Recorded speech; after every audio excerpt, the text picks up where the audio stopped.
Alright. Kwa majina mimi naitwa Ekombe Kineboy 254 kutoka Kisii County. Jina lingine la nyumbani mimi naitwa Japhet Msombi. Japhet Msombi, mimi ni Mkisii kama kawaida. Kwetu ni hapa Mutonto. Ukifika Kepute, hapo ndio nyumbani kwetu.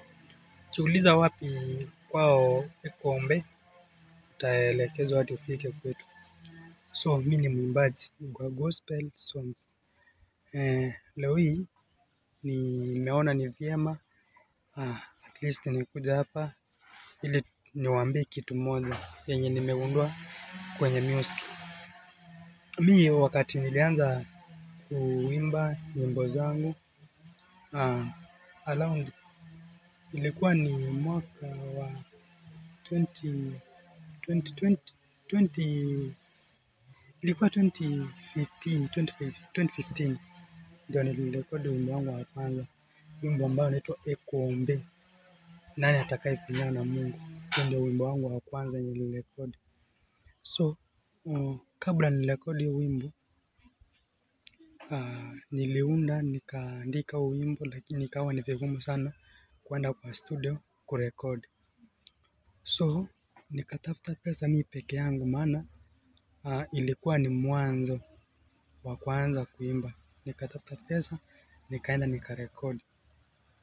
Penye nilienda kurekodi, nikatoa audio.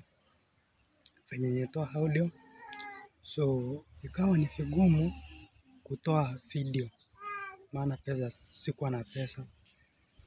Lakini nikakaa na wimbo ambao unaitwa Ekombe, nikatembea na hiyo song kila mahali. Popote kuna mkutano, mimi naenda huko na perform kama kawaida. So huo wimbo ikawa naitembeza kila mahali. Lakini nikakuja kugundua kwamba hata kama ninaenda mikutano mingi, unapata umealikwa mahali. Sijakataa waimbaji wanaalikwa mahali, uende kawa ni mwimbaji mdogo mkubwa, lakini unaalikwa mahali naenda. Juu it's better kila mtu ajue wimbo yenye umetoa, ndio wakusupport uendelee na hiyo kipaji yenye uko nayo. So ikawa mimi naenda kila mahali na perform. Mtu yote akiniita kwa mkutano yake, naenda huko na perform kama kawaida. Na huo wimbo ambao nimesema ni Ekombe, huo wimbo sikuwa nimetoa video wakati nilikuwa natembea nayo, ama wakati nilikuwa na perform kwa mahali popote. So nikakuja nikarealize kuna vile waimbaji wanapelekana, au kuna vile mtu anakujua. Au wengine waimbaji wadogo sijui walikuwa wanatuonaje. Unapata kama umeitwa mkutano yoyote, wewe ni mwimbaji.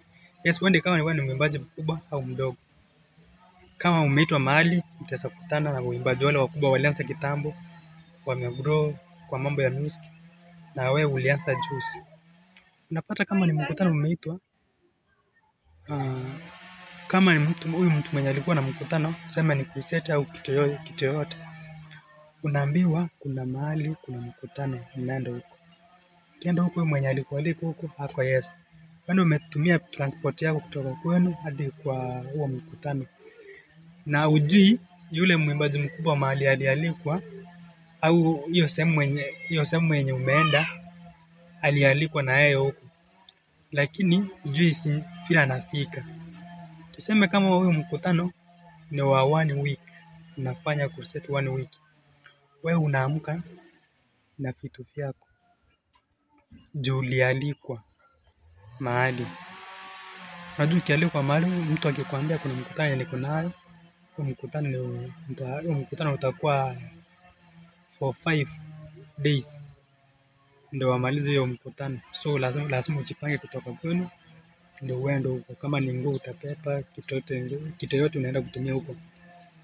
So nilikuwa nafanya hivyo kama kawaida. Transport, hata kama pesa zilikuwa zinanikoza, lakini nilikuwa najaribu chini natafuta transport naenda huko na perform kama kawaida.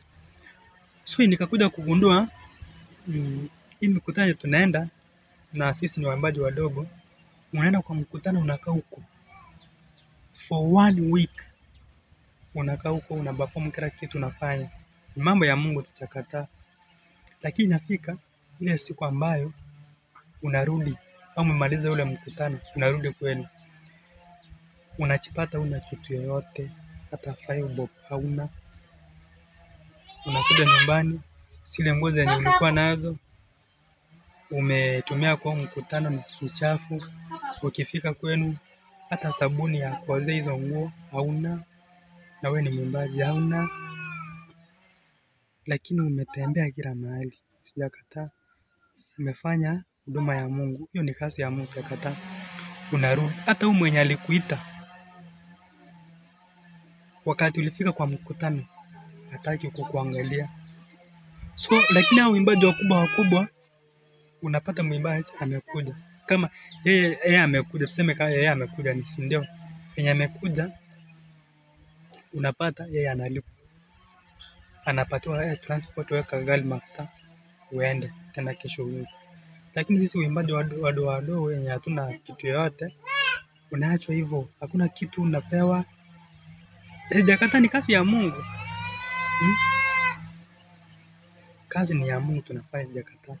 Lakini kuna vile watu wanatupeleka ambao si vizuri. Kumbuka hiyo wimbo yenye ulitengeneza, ulitafuta kazi ukafanya ukatengeneza wimbo. Nenda bana mbeteambata hivi. Mtu nyakurangiri wimekutana nende yonsi kwagenda ororo. Akawote nitukumanyikana wasoko wote takwenda yonsi. Yaya. Kama kwenye waterio kwa rosi ro gotera konde wensi, undi bwensi ukurangiri mukutano oyegenda. Kera kurangiri. Matebi nchenko bega naiga. Kosi nayo bono bakisa kwa studio chitoko genda. Mbozo toko genda tuwate at least naye we ni chibaso kuri. Okone tuwate no yango kubeka, lakini kwa make sure tuna chini kwa ligire weza wajira kwa record ro batera no koma. Lakini imekutana watu kurangiro twagenda nduri support ugende yonse. Nga next thing inga yo kunsuya sore ko dere batera taribo. Next thing ayo so chibeza ore kwa batera konde. Ikabon tia ko ende muga abateri abakaba kentu icha ntote bangana ko batura abateri abagatara amekana. Abon tia twagenda oro mukutano nde bwensi kwagenda. Okwenda pako mukutano tarangi imaji. Ura oro tuwa madara utaranga yani utanjinga naye koro tuzo monga. Ikabon tia tuisike kitoko na ngiwe mekutano. Tiga mo utarangiri une agosolinga ko batura abateri abake mutu tumanyekane mwaturangiri muri support kene yose soke batakonde yaya abona akon njamono mna nagunduire inje mukutano tokunda togondinga njo mukutano ne busa ase njo batero kuna ketini jo na ase tumigete korose iji besa tumigete korose video chwe santumita ase dancers chwe santumita kirase. So huduma ni gharama. Waimbaji wadogo, huduma ni gharama. Gabana onto chaya bateri ba muntu. Haya. Tigato baba kongo nento. Gabana tigato yo moyo. Enda mote yo manete yo moyo. Yo wataro tiago. Sawa. Ngoja next. Nitawatengeneza kitu kingine ndawaambia.